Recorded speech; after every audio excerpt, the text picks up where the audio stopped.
Koreatu kia David Tamatatu, Secretary of Committee. May I please call on the Secretary of the Committee, David Tamatatu, to conduct the welcoming speech of today. David Tamatatu kakaki o whahoko, ai lea tartari o aho. Toko kore ke hupanga, ika tala whakaputo te kua osi holoa whaki atu ke he tungani.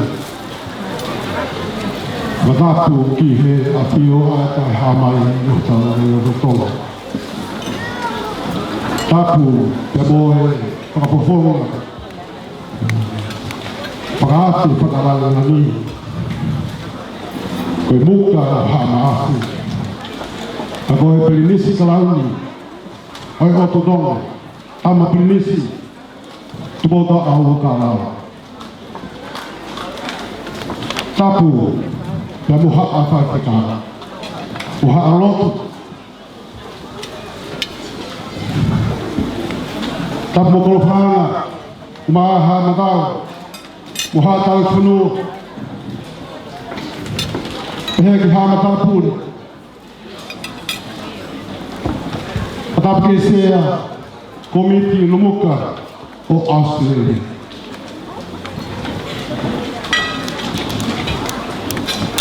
Tapu ki he kunsela tonga. Honorable Louise Waterfront. Tapu ki he karatarahi he koto. Tapu he ki he lumuka koto. O kalolo. Patapo atu ki singai family, ngahi maheli, ngahi kaunga mea, kaunga ako, kaunga sipoti. O hausia e he tau whaka. Soa no haulani, o kumo ahia a whanga o muka e ahatu.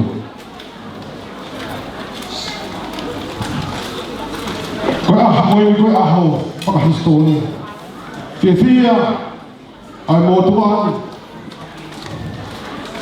Ke taritari ni rei koe, ko whanga. Tatau noe ha, e mahu whiwhi. O tau he rangi ho maurangi. Ho mea mai.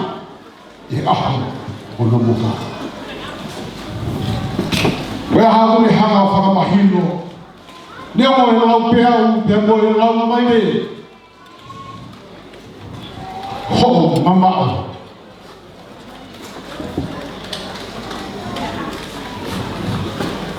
O kumau ke lau peau. Ho maunonga I hawhei tūpe te mau whakapai ai I he otu murina.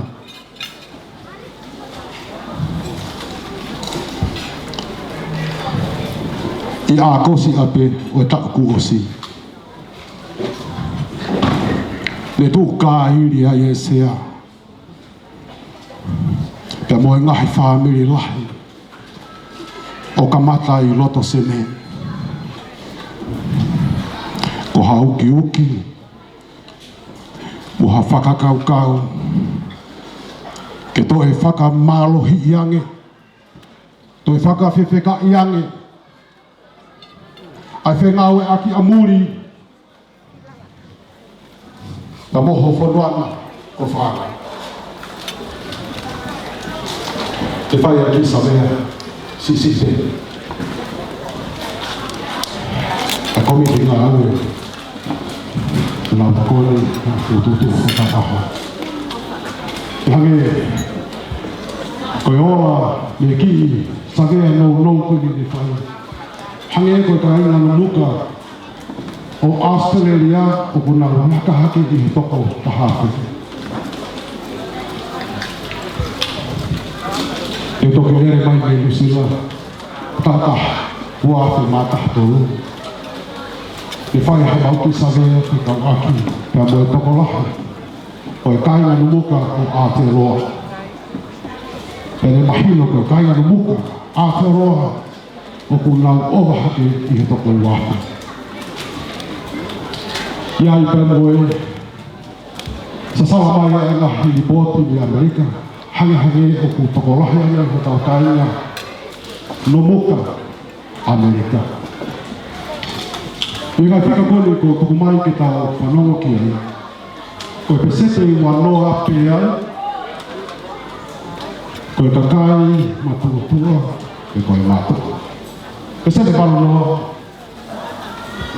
whakahoa ki motu ko e tō tupu e mina na whanau ki nau tolo na hoko ko e tangaka e whanua ko whiwhira e whanua o e ngā whanua mori o ko au whakapai ai Ine tōko ia i whai o tairi tau hoko furu nai ko Mariwatu pe toi ki wahi siha ke pea me kamata ke more ai rea Māori rea whaka Māori i Aotearoa ta kawake ai e he kau mātoa a kau Māori hana ngāu e whakakaha ke whakafoki mai ai naurea whakafonua ke toi hoko o muku. Ke kakai tikine, kakai Māori, hanga te ko mune ai. Ko ki ngā tolo ai kakai ko tonu o Aotearoa. Ia honi, ko rea Māori pe, mei he pepe, o au ki he tōru leka. Uwhanga i whakata. I tō kone whika o nomuka moeanga moe whika ngai whika e ngai whanua muri ko whai e tairi iri laha e ria ngā hoko ki he tairi ko ose ke sese wanoa kai ke toi ai hawhi rāwe o whikau aki ai konga laha o tau tupu ko nā tangata i whanua o whiwhine i whanua e ngai whanua muri ki muka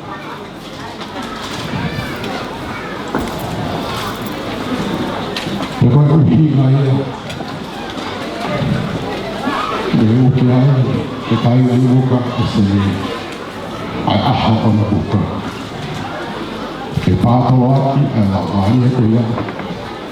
Ia whai hono nere fukai. O fua aki e fuka. O e tauhi e tau tawa whawhonua. Ki he tau tangata koe ni. Ki he tau tangata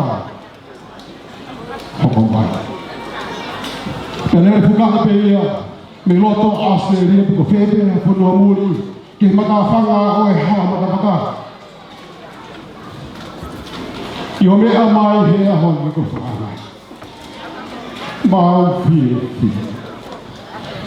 Ko mau ngoi ko mau hiwi lahi. Ko mau ngoi ko mau to e loto lahi ana. Ki nere i hoa ata ki hoa. Ko nuhu ko whanua te moho tanga.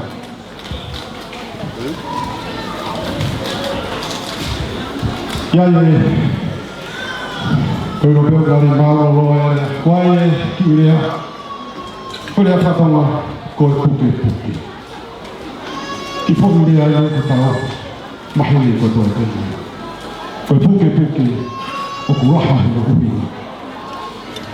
Tau koe ke uhinga au, koe puke fuhu whangai e koe whangaki kanala koe puke mai e reo lau mai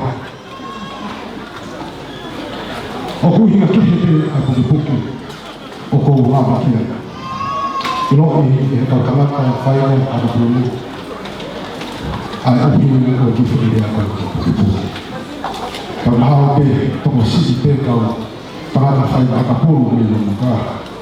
Kata uhinga ka lau nahi mari. O kutoko lahi na ngai whauri na tōru a tōtai takata.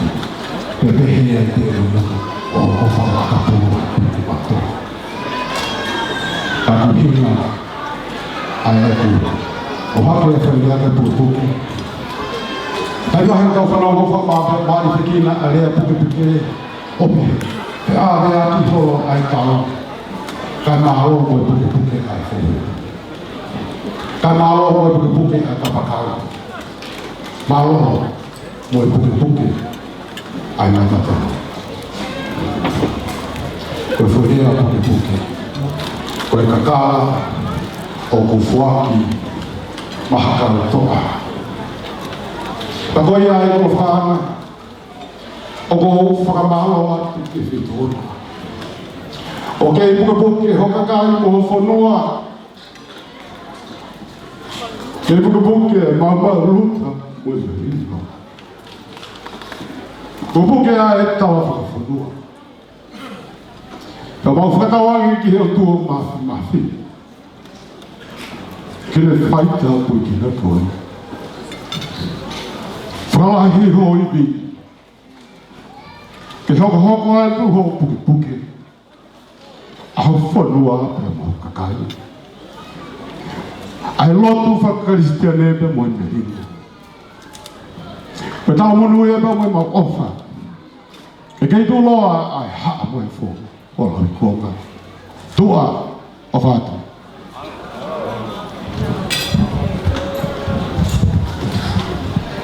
O ato e whakamalo ki he lea taritari o e aho, se ke tari ai kōriti, te vipa tātu.